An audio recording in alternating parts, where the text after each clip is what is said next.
I still remember the evening they asked me.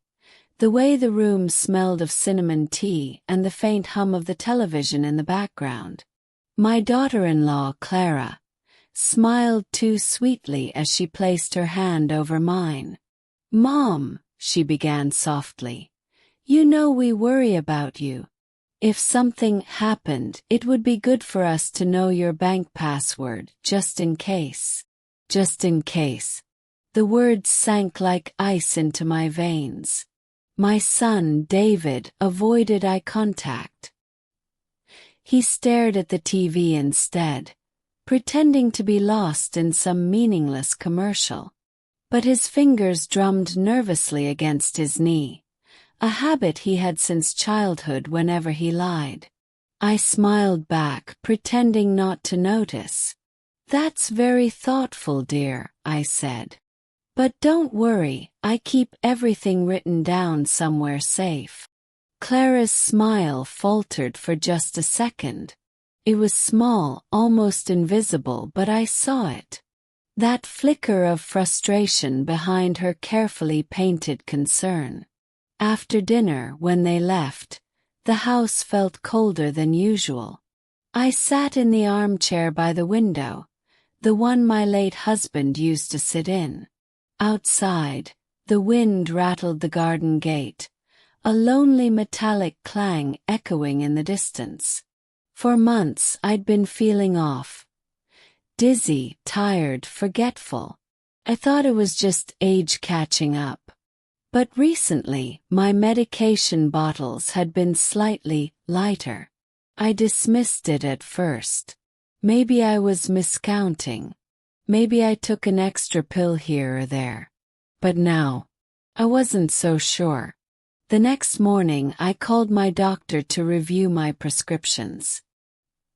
He confirmed something chilling. My refill dates didn't match the amount I had left. Someone was tampering with them. That same day, Clara called to check in.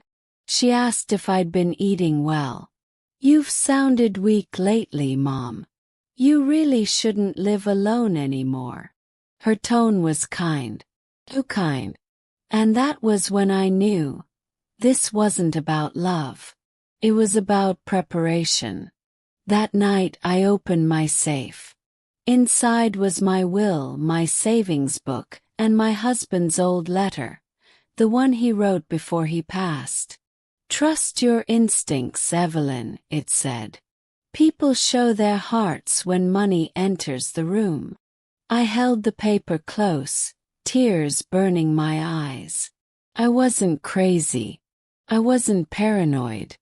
My family, the people I'd raised, fed, loved, were planning something I couldn't yet name. But I'd find out. And when I did, I wouldn't scream. I wouldn't beg. I'd let them believe I was the helpless old woman they thought I was. Until the moment I turned their plan into their downfall. The next morning, I woke up with a heaviness in my chest. Not from sickness, but from realization. My family wasn't looking out for me.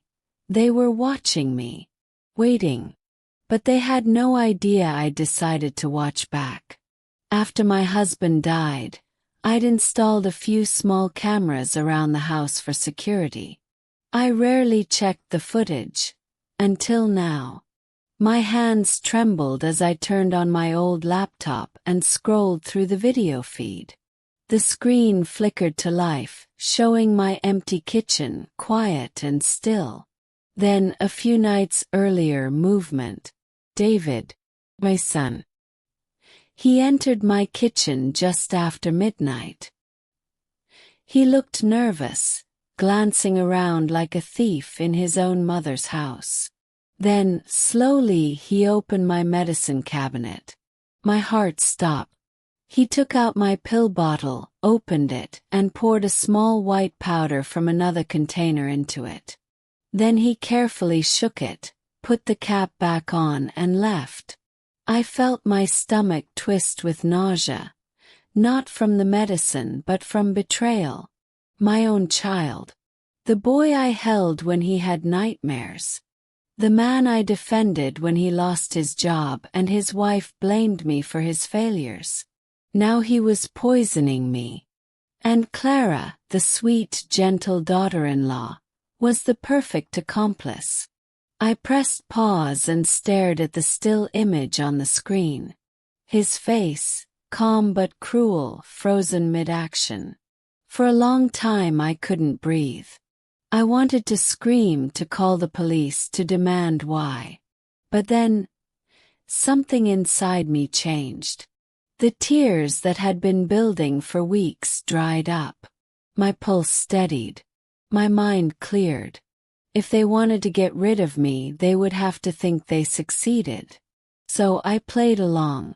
I acted weaker, slower, more forgetful. I let Clara fuss over me, making me tea every morning. I forgot my bank password and asked her to help me pay a few bills online. I watched the flicker of greed in her eyes every time she typed on my laptop. They thought they were in control. But what they didn't know was that I had already changed everything. My will, my accounts, my passwords.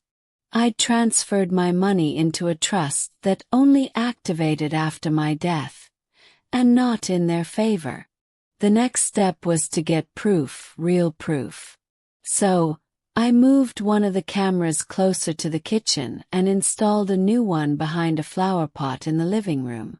Every night, I reviewed the footage, documenting every move. Each lie, each whisper, each fake smile. And then, one evening I caught something I never expected. David and Clara weren't alone this time. Another man was with them, someone I'd never seen before. He was tall, in a dark jacket, holding a small brown bottle. They whispered something about dosage and timing. Clara said softly, "She'll barely make it another week." Froze. It wasn't just greed anymore. It was murder. And for the first time in my life, I felt something colder than fear. A quiet, burning rage that whispered.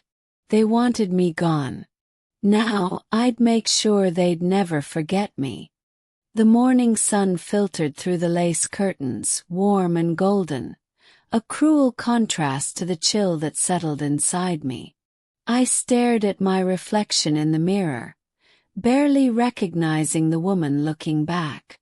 My once strong hands trembled slightly, my eyes looked tired, but beneath that weariness was something sharp. Determination. David knocked on my door, his voice honey-sweet. "Mom, you awake?" Clara made breakfast. I smiled faintly. "Coming, dear," I said, keeping my tone soft. When I walked into the kitchen, Clara was pouring my tea.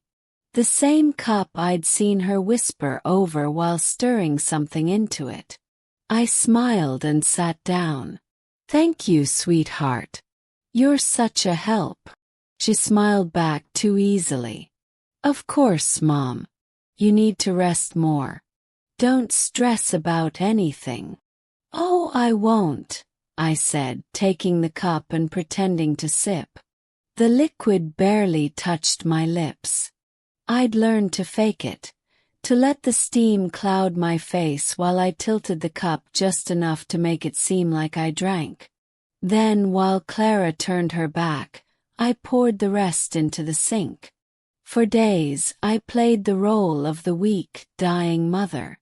I stumbled a little more, took slower steps, coughed when they were near. I even left little notes for myself around the house, pretending to forget things, just to make it believable. But behind that act, every move was precise, every moment planned. I began recording my conversations on my phone, storing videos from the hidden cameras onto an encrypted drive. I even had a secret ally, Mrs. Jenkins, my neighbor and oldest friend. She used to work for the city council and knew exactly how to handle delicate matters. When I showed her the footage, she gasped, hand covering her mouth. "Evelyn, they could have killed you." He nodded. "They still might. That's why I need your help." We came up with a plan that would end this quietly and painfully, but not for me. I started by inviting David and Clara to dinner. I told them I wanted to discuss my will, watching the excitement flash in their eyes. That evening I set the stage perfectly. Candles flickered on the dining table. A warm roast filled the room with its aroma. The air was peaceful, deceptively so. David poured himself a drink, grinning. "So, Mom, you've decided what to do with everything?" Smiled. "Oh yes, I have." Clara leaned forward eagerly. "We just want what's best for you." "Of course you do," I said softly. "That's why I wanted to tell you before my lawyer arrives tomorrow." The color drained from their faces. "Lawyer?" David asked. "Yes," I said, feigning innocence. "He's been helping me sort out recent issues." "Oh, and he told me something very interesting.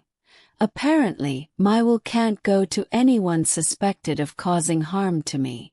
Their expressions stiffened. Clara's hand froze on her fork. I smiled sweetly and took a sip of my own drink.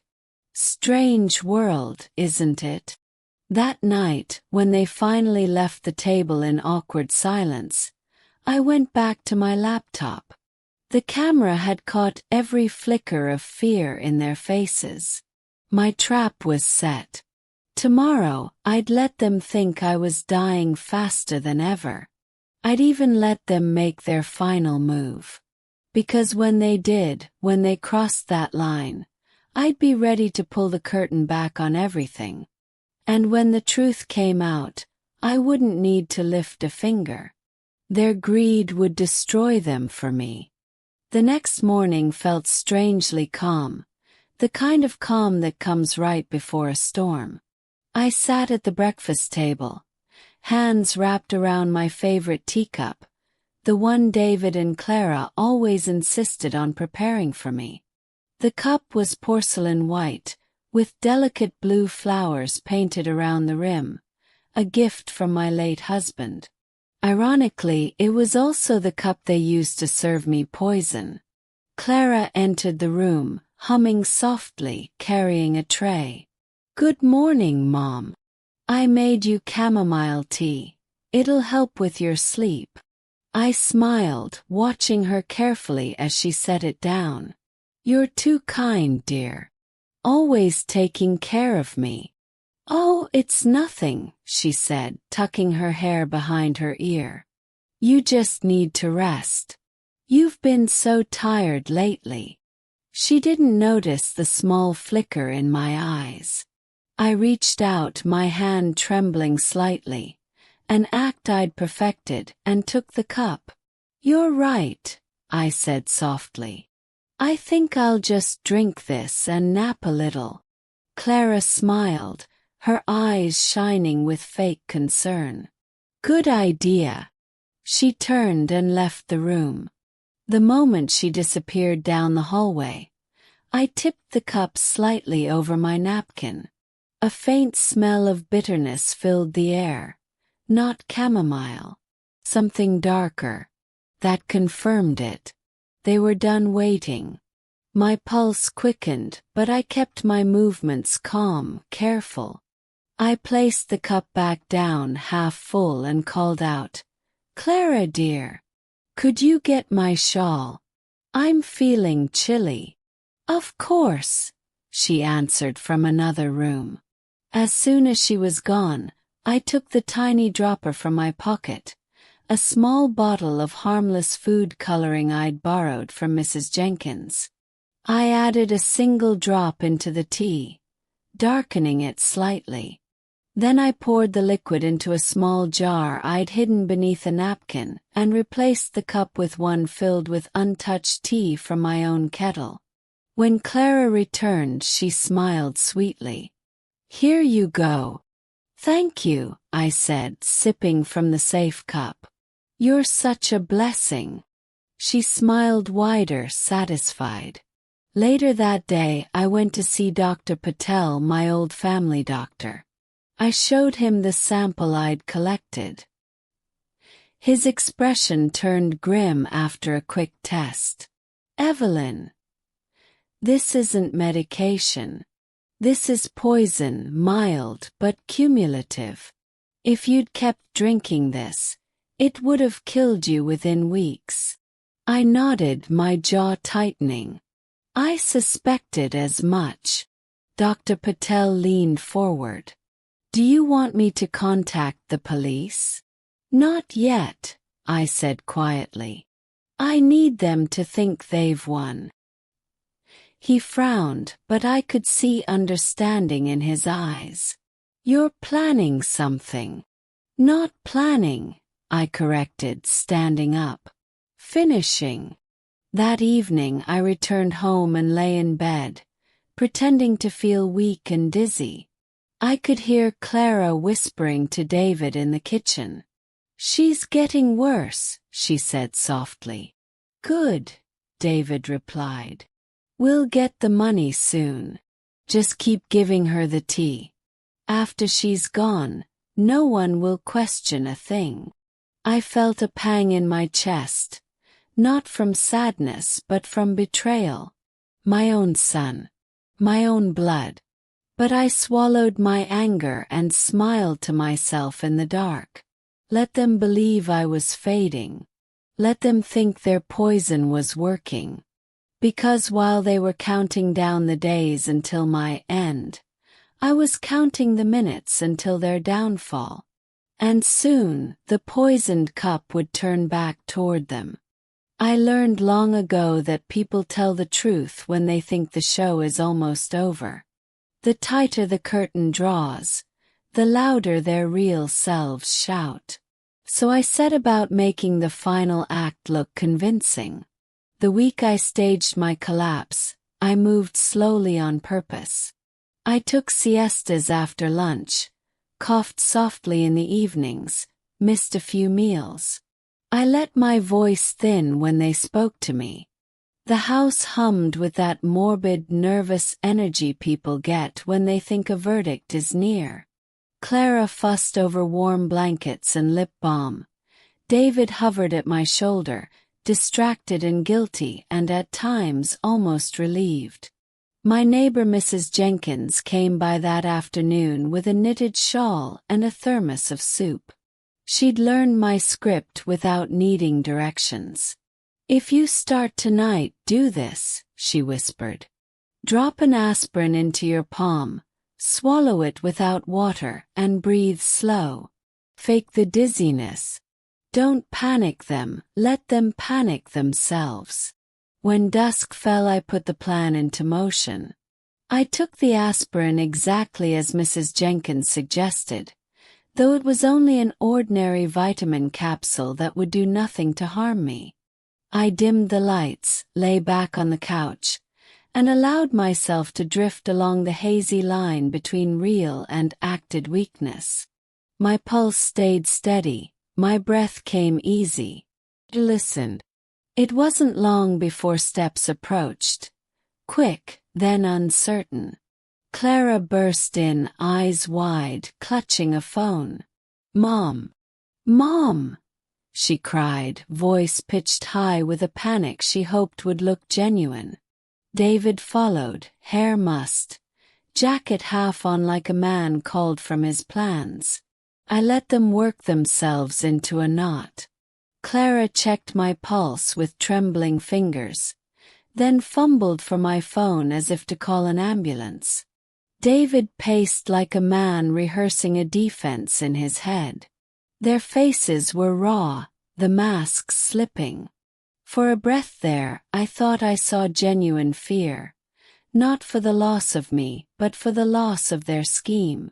"Someone call Dr. Patel," Clara wailed. "Now!" I coughed, shallow and well-timed. My hand grazed my pocket and the little recording device there hummed, catching every frantic word. Clara's sobs were loud, and David's muttered curses were recorded too. I felt a strange, clean calm at the center of it all. When the paramedics came, summoned by a terrified neighbor who'd heard Clara crying, the house turned into a stage full of witnesses. A man from down the street peeked in at the commotion. The mail carrier lingered at the gate. By the time the ambulance left with me on a stretcher, both Clara and David were pale and shaken, their hands empty of the composure they'd worn for weeks. I spent the night under Dr. Patel's watch at the hospital, with monitors scrolling like a slow script across a screen. He checked me over and nodded at Mrs. Jenkins, who'd claimed to be my concerned friend and insisted on riding with me. "She's stable," he said in a low voice the paramedic couldn't hear. "This is more likely a tension or stress. We'll keep her overnight." In the quiet of the hospital room, the recorded phone and camera files felt weighty in my cardigan pocket. I didn't need to see their faces to know the messages had been sent in panicked whispers. "It worked. It's happening." And later, "We have to be ready to move the accounts while she's unconscious." That's when I finally allowed myself to feel anger that wasn't soft or tired. Flared bright and clean. They'd almost taken the last private thing I had, my life, to get at a ledger and a title deed. They'd almost succeeded because they assumed I was helpless and gullible. From my hospital bed I called Mr. Lowe, the detective Claire had suggested I contact months ago, before I'd built a plan. His voice over the line was businesslike and sure. "We'll proceed carefully," he told me. "You've prepared well. We'll have enough to act." My mouth curved into a small smile, the kind that kept secrets and held verdicts. The curtain on their play had opened, and when the next act began, they would find out how dangerous it is to underestimate the woman you tried to bury. I slept like a log that night in the hospital, but not from exhaustion, from relief. For once, someone else was watching. For once, the trap I'd laid and the recordings I'd gathered were not just files on a lonely drive. They were threads someone else could pull. Detective Lowe arrived early the next morning with a badge that gave him the quiet confidence of a man who'd seen more lies than truth. He didn't ask for drama. He sat at the foot of my bed, listened to the sequence of events I'd rehearsed without sentiment, then nodded. "You did well, Mrs. Keller. We'll move carefully, but we'll move." Claire appeared like a guardian angel with paperwork and a thermos of real soup. She'd already given copies of my recordings to Lowe and left a sealed copy with the bank under an attorney's protocol, enough to freeze accounts if there was suspicious movement. "We don't want a headline," she said softly. "We want the truth to do its work." They started with the medicine cabinet. The pharmacist came out pale and apologetic. When he compared the serial numbers, the bottles David had handled didn't match prescriptions on record. A lab tech confirmed trace amounts of a compound in a sample I'd saved. Not lethal at once, but dangerous over time. It was exactly what the footage had suggested. Slow, cumulative poisoning. When the detectives went to question David and Clara, their composure was the fragile sort money buys. Thin and easy to puncture. David tried to laugh it off at first in the driveway, a nervous sound that fell flat. "This is a misunderstanding," he declared. Clara clutched at his sleeve and mouthed, "Stay calm." But calm is a brittle thing when the police are polite and precise. Detective Lowe's tone was casual, almost conversational, as he asked them about their finances. "We noticed unusual transfers around the time Mrs. Keller's prescriptions were adjusted," he said. "Would you care to explain?" Their faces went chalky. The bank had already flagged attempts to change access credentials. An IP address had tied one of the login attempts to the house's Wi-Fi router. Technology, I thought, had become my unlikely ally.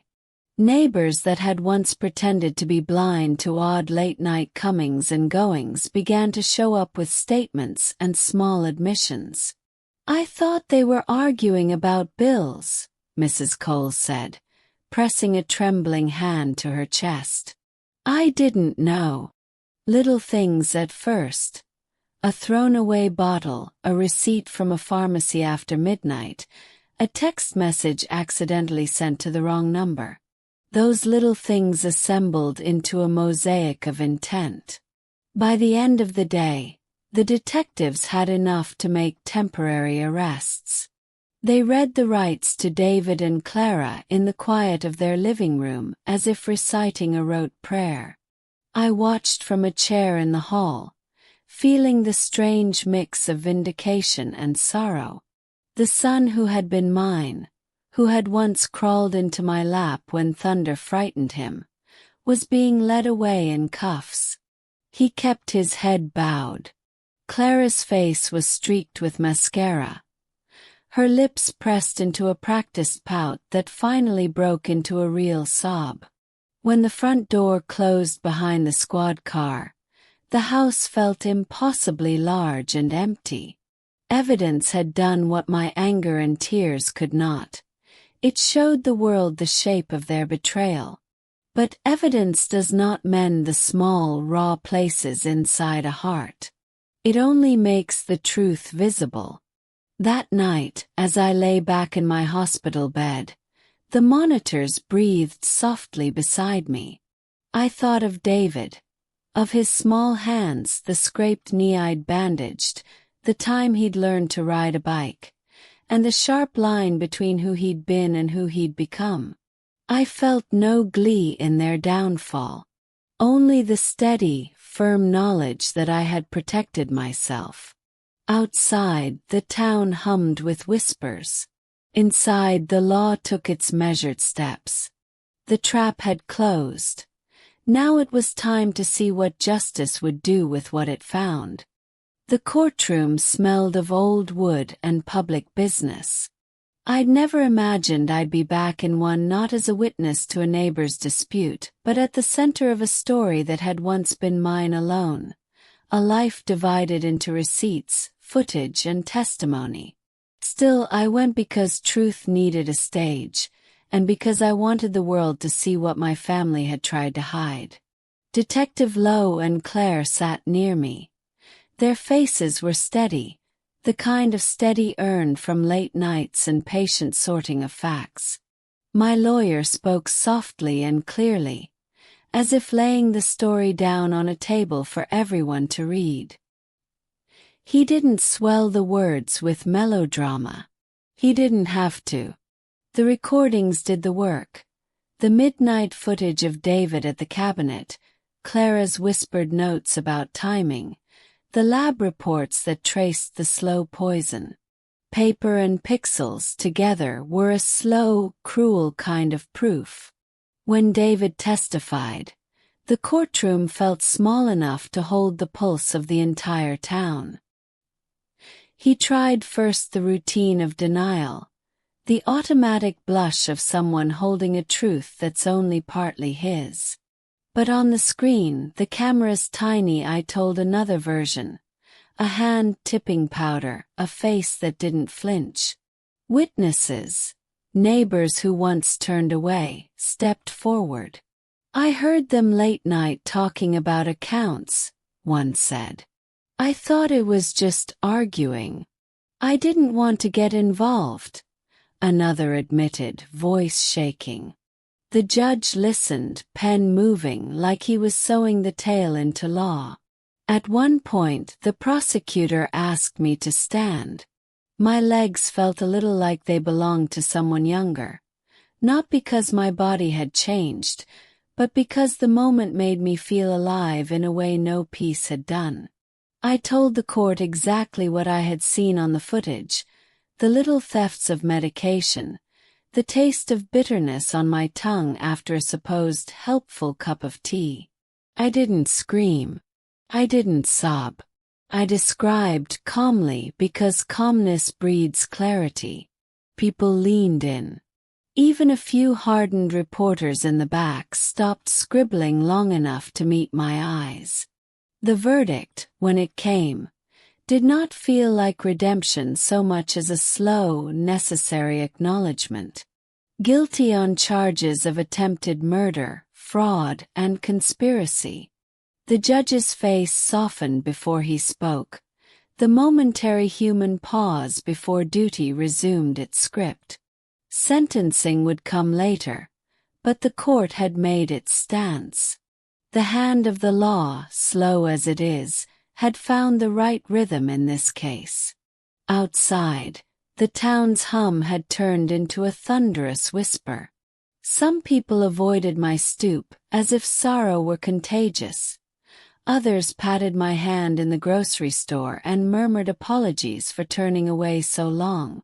There were letters, too. Small notes tucked under a door, a bouquet at the clinic, a neighbor bringing a casserole with no questions attached. I accepted them all with a measured nod. Forgiveness was not yet in my plans. Gratitude for solidarity was. At home that evening, the house felt both hollow and strangely honest. Photos on the mantel stared back at me. A boy with skinned knees, a man at a graduation, silly Christmas mornings. My son's face in those older pictures looked so unlike the man in handcuffs. I held the images, traced a thumb over his small, crooked smile, and felt a grief that had nothing to do with legal victories. Claire came by with the news that the bank had finalized the freeze and that the trust I'd created was legally bulletproof. "You did everything right," she said, squeezing my hand. I nodded but felt only a quiet ache and the slow knitting of something else. The sense that my life, stripped of pretense, could be reassembled into something that didn't tremble at every knock on the door. When I went to bed that night, the house was quieter than it had been in years. Not the hollow silence of neglect, but the respectful hush of a place that had survived storm and been declared whole again. I lay awake for a while, not with fear but with plans. The storm had passed, but gardens need tending. There were people to help now, children who'd never known steady hands. There were lessons to pass along, not the bitter, sharp ones of accusation, but the firm, patient lessons of how to be careful and how to love without losing yourself. Tomorrow, I thought as I finally drifted off, justice would continue its work. But my work, the life I wanted to build after this, was only beginning. The day I returned home after the trial, the sky looked different, wider somehow, like it had been holding its breath all along and finally decided to exhale. The house, my house, stood quiet and waiting. The windows reflected the soft gold of late afternoon, and for the first time in months, I didn't see ghosts in the glass. I saw sunlight. The door creaked when I pushed it open, a sound that once used to irritate me but now felt almost welcoming. Every corner, every room carried the echoes of what had happened. The hushed plotting, the fake smiles, the poisoned teacups. But underneath that, there was still something pure. Heartbeat. The heartbeat of the life I had built here with my own two hands. I walked through each room slowly. The kitchen first. The place that had nearly become my grave was now simply a kitchen again. Small, worn, but alive. I ran my fingers along the edge of the counter and whispered, "You survived too." The smell of coffee drifted faintly from the jar I'd left sealed tight. This time I made a fresh pot myself, watching the dark stream pour out like a promise that I'd never again let anyone else fill my cup. After that, I opened the curtains in the living room. Light flooded in, real light, not the kind that filtered through suspicion. The air felt warmer, clearer. On the wall, there were family photographs I hadn't had the strength to look at before. I stood there, staring at my son's younger face, the laughter frozen in that moment before greed had settled into his bones. I didn't take them down. Not out of denial, but out of truth. Those pictures reminded me that love had once been real, even if it had died a terrible death later. That evening I made soup, the same recipe I used to make when David was a child. I didn't know why, but the act of cooking something simple and nourishing made the house feel human again. I sat by the table, alone but peaceful, sipping slowly. Every spoonful was a quiet declaration that I had won, not through revenge but through survival. Later I went to the garden. The grass had grown wild, the roses wilted. But the soil still smelled rich and forgiving. I knelt down and began to clear the dead stems, one by one. My knees hurt, my back ached, but I didn't stop. With each weed pulled, it felt like I was reclaiming a part of myself, the part that had been buried under fear and betrayal. When dusk fell, the wind carried the scent of new rain. I looked up and whispered into the fading light, "You didn't break me." And for the first time I felt it wasn't just something I said, it was something I was. Inside, I lit a candle on the windowsill. Not as a memorial but as a sign. The kind of light that says, "I'm still here, still breathing, still unbroken." And as I sat there, the gentle flame flickering against the glass, I realized the house was no longer haunted. It was home again. It had been 3 quiet months since I'd returned home. The days were peaceful, filled with the rhythm of small routines, tending the garden, reading by the window, cooking for one. My heart had finally begun to settle into something resembling peace. That morning the air smelled like jasmine. I was pruning the roses when I heard footsteps on the gravel. Slow, hesitant. When I turned, my heart stuttered. It was Ethan, my grandson. He looked nothing like the arrogant boy who once helped his father steal from me. His face was thinner, his eyes darker, the kind of tiredness that came from shame, not sleep. He stood by the gate, hands trembling slightly, holding a small paper bag. "Grandma," he said, his voice soft and uncertain. Can I talk to you?" For a moment, I wanted to turn him away. The memories of betrayal were sharp, like glass buried under the soil. But then I saw the way he couldn't even meet my eyes. The way guilt clung to his shoulders. So I nodded. He followed me into the garden, and we sat on the old wooden bench under the peach tree. The silence between us felt like miles of barbed wire. "I know you have every reason to hate me," he began. I don't even know where to start. Dad, he told me things. Said you were sick, that you didn't know what was happening. He made it sound like you wanted us to take care of the money. I didn't speak. Just watched him.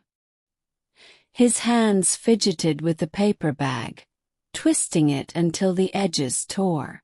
But when I saw what he was doing, Ethan continued, his voice breaking, I wanted to stop him. I swear, Grandma, I was scared. I didn't think he'd really hurt you. And when the police came, when I saw you in the hospital. He stopped, covering his face with his hands. I hated myself. Something inside me softened. Not forgiveness, not yet, but the ache that came from seeing a boy realizing what kind of man his father had become. He finally opened the paper bag and handed it to me. Inside was an old photograph. Me holding him as a baby, both of us laughing under this very tree. The edges were worn, like it had been carried for a long time. I kept this, he said quietly. Even when everything fell apart. I don't want anything from you, Grandma. I just wanted you to know I'm sorry. For all of it. I looked at him, and for a moment I saw the child he once was. The boy who used to bring me daisies from the garden and call me his best friend. My throat tightened, but I managed a whisper. People can lose their way, Ethan. But the road back, it's never closed. He nodded, tears slipping down his cheeks. I want to be better. For you. We sat in silence as the wind rustled through the leaves. It wasn't forgiveness yet. But it was a beginning. And for the first time in a long time, I felt hope stirring again. Faint but alive, like sunlight through a storm. It was late afternoon. The kind of golden quiet that only autumn brings. The leaves in my yard had turned to shades of amber and rust, and the air smelled faintly of rain. I sat by the window, watching the light fade, when a knock came at the door. It wasn't Ethan this time. It was a man in a suit, the lawyer who had handled my late husband's will. Mrs. Dawson, he said with a polite nod, there's something I think you should see. Your son, Mark, sent this before he was sentenced. He handed me a sealed envelope. My hands trembled as I took it. I hadn't heard from Mark since the trial. I wasn't sure I wanted to. But curiosity, and that old aching love only a mother can have, made me open it. Inside was a handwritten letter, messy and smudged. Mom, you were right. About everything. I let greed destroy everything you gave me. I thought money could fix the emptiness I carried. The resentment, the failure, the jealousy. But now I see it wasn't you who failed us. It was me. Ethan told me he went to see you. Thank you for not turning him away. You're the only good thing left in his life. Please don't let him lose that too. If I could undo it all, I would. I hope someday you can forgive me. But I understand if you can't. Mark. Tears slipped down my face before I even realized it. Every line of that letter felt like a knife. And yet, in some strange way, it was also a balm. He finally knew. He finally saw what his greed had cost him. I set the letter down beside the photo Ethan had returned to me. The one of him as a baby in my arms. The two of them. My boys. My blood. My heartbreak. My reason to keep living. Later that evening, Ethan returned. We shared tea in the quiet, watching the last light fade. He noticed the letter on the table but didn't ask. He just looked at me with soft, uncertain eyes. Do you forgive him? He finally whispered. I took a long breath, my hands wrapped around the warm cup. The steam curled up like a sigh. I don't know if I can, I said honestly. But I can stop hating him. And maybe that's enough. Ethan nodded slowly, tears brimming in his eyes. He's proud of you, Grandma. I know he is. I smiled faintly. Then maybe someday I'll be proud of him too. As the night settled in, I walked to the porch and looked out at the stars. The world felt still, like the past had finally loosened its grip. I wasn't the fragile old woman they thought they could fool. I wasn't the victim of their betrayal anymore. I was the survivor, the last one standing, not with bitterness, but with strength carved from pain.